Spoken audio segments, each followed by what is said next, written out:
These trains were never outlawed by any court. Nobody handcuffed them or hauled them away. But under modern American rail law, safety regulations, emission standards, and infrastructure limits, every single one of these locomotives would be stopped before it ever turned a wheel on a United States track. The Eurostar was built to race through the Channel Tunnel between England and France at 186 miles per hour, carrying passengers across international borders on dedicated high-speed lines where no freight train would ever appear. The lightweight design prioritized speed and efficiency over brute structural strength, and the train used European signaling systems like TVM and KVB that have nothing in common with anything running on American railroads. American federal law requires passenger trains operating on shared corridors with freight to withstand 800,000 pounds of buff strength at the ends, a crashworthiness standard that exists because American passenger trains share tracks with freight trains weighing millions of pounds. The Eurostar was never designed to survive that kind of collision because it was never supposed to operate anywhere near freight traffic. Its pantographs were built for European catenary systems running at voltages and frequencies that don't match American electrification, and its narrow British loading gauge would create clearance problems at platforms and tunnels built to wider American dimensions. Some Eurostar sets were actually considered for regional American service at one point, but the engineering gaps made the idea impossible without rebuilding the trains from scratch. The Eurostar was built for a world where passenger trains never met freight, and the next entry is the French speedster that inspired it. Subscribe now so you don't miss the rest of these banned machines. The original TGV Sudist revolutionized rail travel in 1981 by hitting 186 miles per hour on dedicated tracks between Paris and Lyon, using lightweight aluminum bodies and articulated bodies that kept the train stable at speeds that would have terrified engineers on conventional equipment. The entire train set weighed around 385 tons, which was remarkably light for something carrying hundreds of passengers at nearly 3 miles per minute. That lightweight construction is exactly what keeps the TGV off American tracks. Federal Railroad Administration rules demand structural strength that the TGV was never built to provide because French designers assumed the train would never share rails with heavy freight. The TGV's compact European loading gauge sits at roughly 9.5 feet wide and 12.5 feet tall, smaller than the American profile that allows equipment up to 10 feet 8 inches wide and 16 feet tall. The 50 Hz electrical system doesn't match the 60 Hz power used on America's Northeast Corridor, and the TVM 430 signaling has no relationship to American positive train control. When American engineers tried to adapt TGV technology for the ACELA, they had to add so much weight for crash compliance that the train became far heavier and slower than the French originally designed. The TGV was too light and too foreign for American regulations, and the next entry takes us to Japan, where the problem gets even more complicated. Japan's original bullet train launched in 1964 and changed how the world thought about rail travel by carrying passengers at 137 miles per hour on dedicated tracks where no freight train ever operated. The lightweight aluminum bodies kept total weight under 1,000 tons for a 16-car set, and distributed power across every car provided the smooth acceleration that made the Shinkansen famous worldwide. The Shinkansen operates on an entirely separate network from freight in Japan, which means its designers never had to worry about surviving a collision with a loaded coal train. American crash standards require exactly that kind of protection on any corridor where passenger and freight trains share the track, and the Zero Series was built with avoidance technology rather than impact resistance. The Japanese cab signaling system and automatic train control have no compatibility with American positive train control, and the electrical systems would need complete replacement to work with American power grids. Even the Texas Central project that proposed bringing Shinkansen technology to the United States required extensive modifications to meet federal safety requirements that the Japanese original was never designed to satisfy. The Shinkansen was built for a country that separates passenger and freight completely, and the next entry is a German train that ran into the same American wall. Germany launched its first intercity express service in 1991 with trains reaching 174 miles per hour on dedicated high-speed lines, using lightweight steel bodies and aerodynamic designs that emphasized efficiency over the kind of brute structural strength that American regulators demand. The ICE-1 ran on 15 kilovolt power at 16.7 hertz, a frequency used nowhere in the United States. The Federal Railroad Administration actually evaluated ICE technology in 1993 and found the same barriers that blocked every other European high-speed train from American operation. The buff strength requirements that protect passengers in a mixed traffic collision exceeded what the ICE was built to handle by a wide margin. The catenary system that powers American electrified railroads runs at 60 hertz, which would cause electrical failures in equipment designed for German frequencies. The European train control system used on ice routes has no interoperability with American signaling, and the loading gauge dimensions that fit German tunnels don't automatically work with American infrastructure clearances. The ICE one was designed for German infrastructure that America doesn't have, and the next entry is a Spanish design that actually made it onto American tracks before the problems became obvious. The Talgo Series 3 used lightweight articulated cars with passive tilting technology that allowed the train to lean into curves and maintain higher speeds on winding routes without making passengers sick. Single-axle bogies between cars reduced weight by 30 to 40% compared to conventional passenger equipment, and the low floor height kept the center of gravity close to the rails for stability at speed. Americans testing in the 1960s and 70s revealed that the lightweight design raised serious derailment concerns on tracks shared with freight traffic, where rail conditions were rougher and maintenance standards were lower than on the European routes the Talgo was designed to handle. The structural strength fell short of FRA crash requirements, and the articulated design created emergency egress complications that American safety rules couldn't overlook. Later Talgo models eventually made it to Amtrak Cascade service in the Pacific Northwest, but only after significant modifications that the original Series 3 never received. The Talgo was too light for American freight corridors, and the next entry is an American-built monster that was too loud and too dirty for the country that created it. Union Pacific's gas turbine locomotives were the most powerful machines on American rails when they entered service between 1958 and 1961, producing 8,500 horsepower from aircraft-derived turbines, burning cheap heavy fuel oil in 3-unit sets that weighed 1.2 million pounds. They hauled massive freight trains over Sherman Hill in Wyoming with the kind of raw power that multiple diesel locomotives could barely match. The turbines consumed fuel at roughly twice the rate of equivalent diesel power, burning through cheap bunker seat oil at rates that made economists wince even when fuel was affordable. The exhaust roar sounded like a jet engine sitting on railroad tracks, and California cities along the Salt Lake City to Los Angeles route banned the locomotives from operating within their limits because residents couldn't tolerate the noise. Exhaust temperatures reached 850 degrees Fahrenheit at speed, hot enough to damage tracks and bridges and reportedly kill birds caught in the thermal blast. Modern EPA Tier 4 emission standards would make these locomotives impossible to operate without pollution controls that can't be retrofitted onto gas turbine technology from the 1950s. All were retired by 1970 and scrapped without any preserved in operating condition. The turbines were too loud and too dirty for the modern world, and the next entry is a passenger locomotive that kept falling off the tracks. Amtrak ordered 150 SDP-40F locomotives in 1973 as the first passenger diesels built specifically for the new National Railroad, based on EMD's proven SD-42 freight platform with added steam generators and water tanks for heating passenger cars. The cow body design looked sleek and promised reliable service across Amtrak's growing route network. Between 1974 and 1977, 13 derailments involving the SDP-40F created a safety crisis that nearly destroyed confidence in Amtrak's equipment program. Investigations determined that harmonic vibrations from the heavy locomotive interacting with lightweight baggage cars caused dangerous rocking on curves, and deteriorated track conditions amplified the problem to the point where trains left the rails at normal operating speeds. Burlington Northern banned the locomotives entirely from its territory before eventually allowing restricted operation at 40 miles per hour. Amtrak replaced the entire fleet with F40PH locomotives by the early 1980s,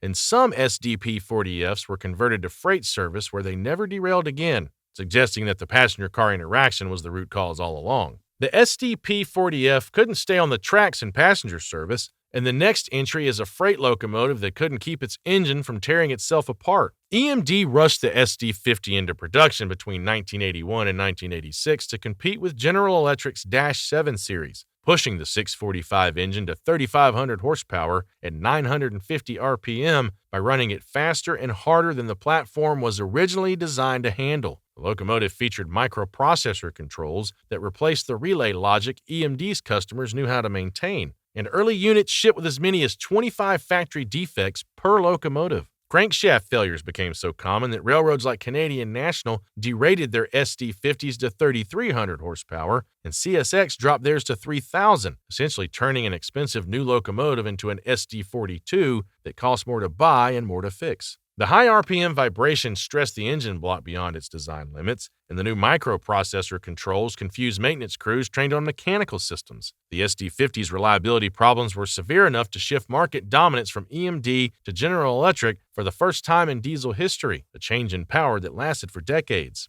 The SD50 destroyed EMD's reputation for reliability, and the next entry is the locomotive that was supposed to restore it. EMD staked its future on the 265H engine, a revolutionary four-stroke diesel designed to produce 6,000 horsepower from a single prime mover in the SD90 Mac H platform. Only 43 units received the full H engine between 1996 and 2000, and they were supposed to prove that EMD could still build the most powerful locomotives in America. The 265H suffered crankshaft bearing failures from lubricating oil contamination, chronic overheating that triggered automatic shutdowns during revenue service, and wiring problems that caused electrical failures throughout the locomotive. Union Pacific scrapped 21 units after less than a decade of service, and most of the remaining SD90 Mac H locomotives were rebuilt with smaller 710 engines that produced only 4,300 horsepower because the original power plant simply couldn't be made to work reliably. The 265H engine never met EPA Tier 4 emission standards in North America,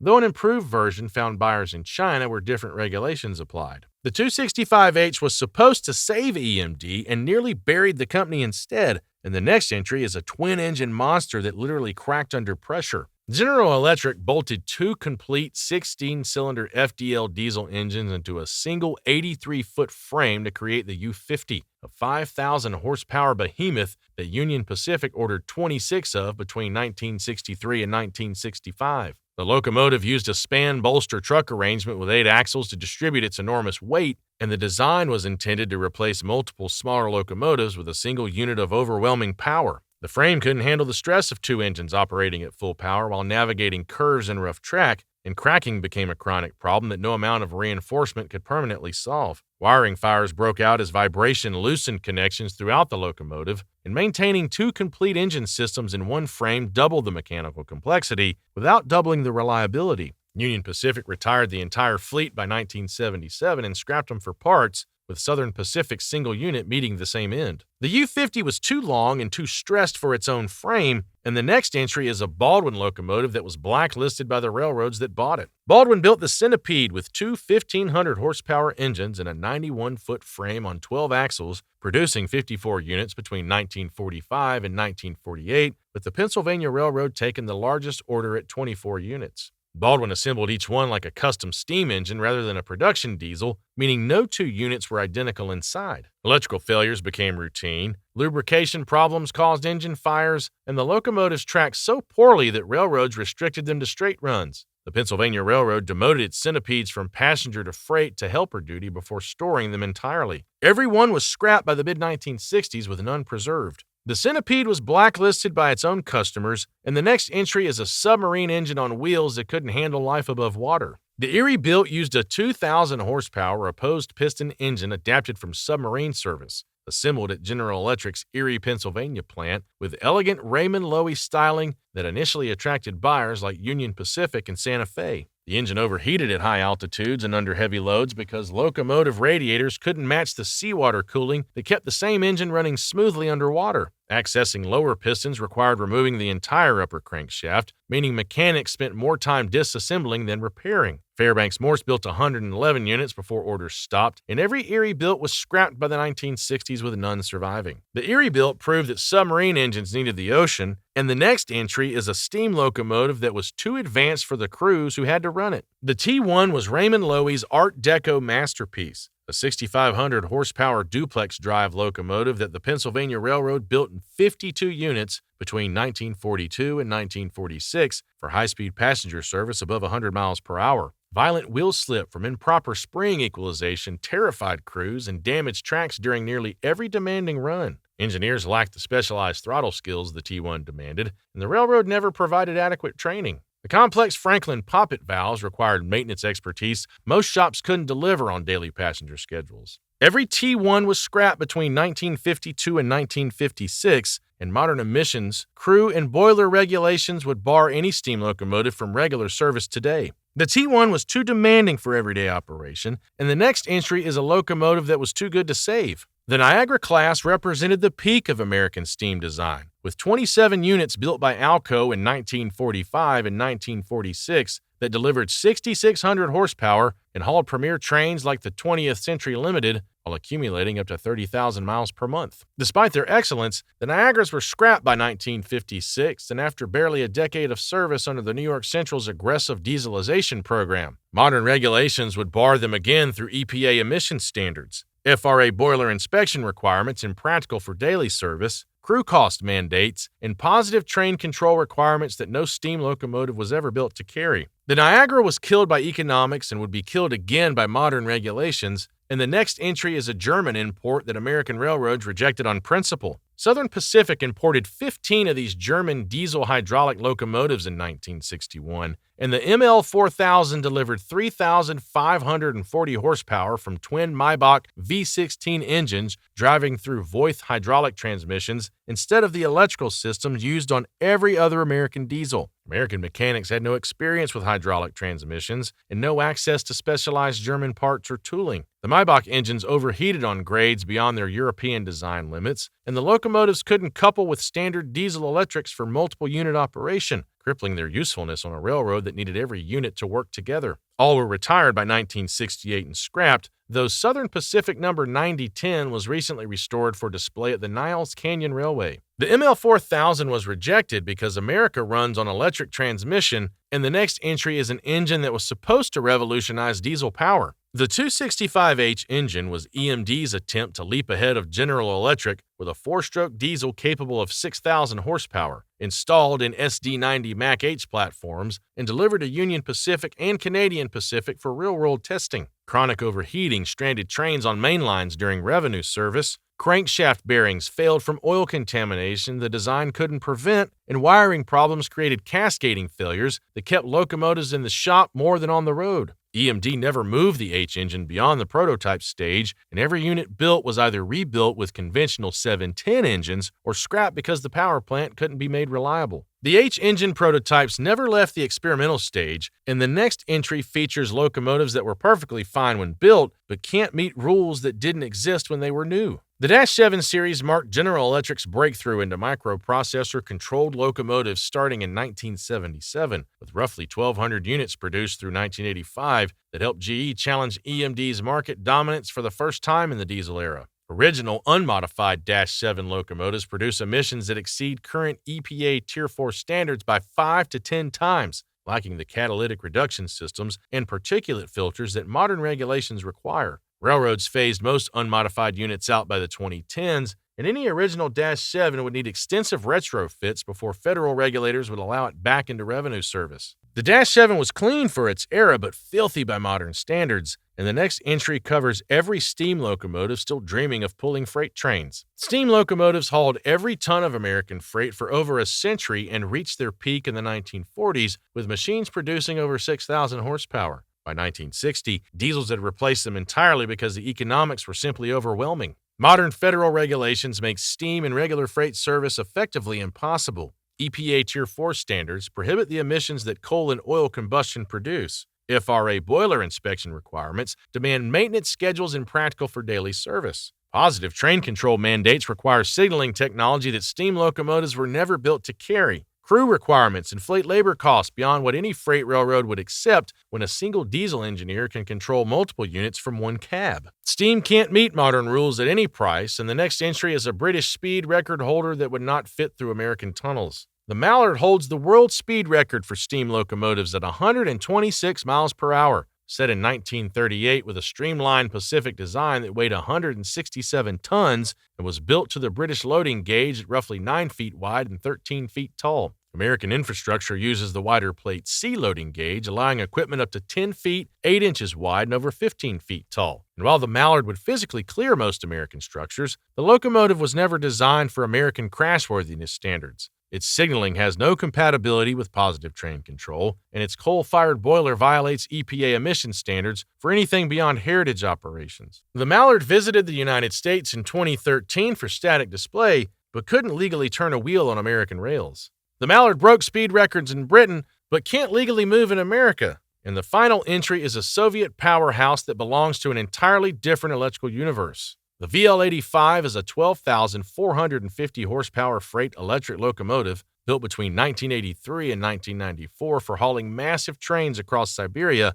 in temperatures that would destroy most equipment, with 270 units produced for some of the harshest operating environments on Earth. The VL85 runs on 25 kilovolt power at 50 Hz, while America's electrified Northeast Corridor operates at 60 Hz, a frequency mismatch that would cause transformer and inverter failures the moment the locomotive tried to draw power from American catenary. The Russian loading gauge doesn't match American clearance standards. The ALSN signaling has no interoperability with positive train control, and the locomotive lacks FRA crashworthiness certification for mixed corridors. Rebuilding a VL85 for American service would cost more than buying a new American locomotive from scratch. 20 locomotives from 7 countries spanning nearly a century of engineering, and not one can legally operate on American mainline track today. Some were blocked by crash standards that European and Asian designers never had to consider. Others were defeated by emissions rules that didn't exist when they were built, and a few were banned because they kept breaking down or falling off the tracks in ways that endangered everyone around them.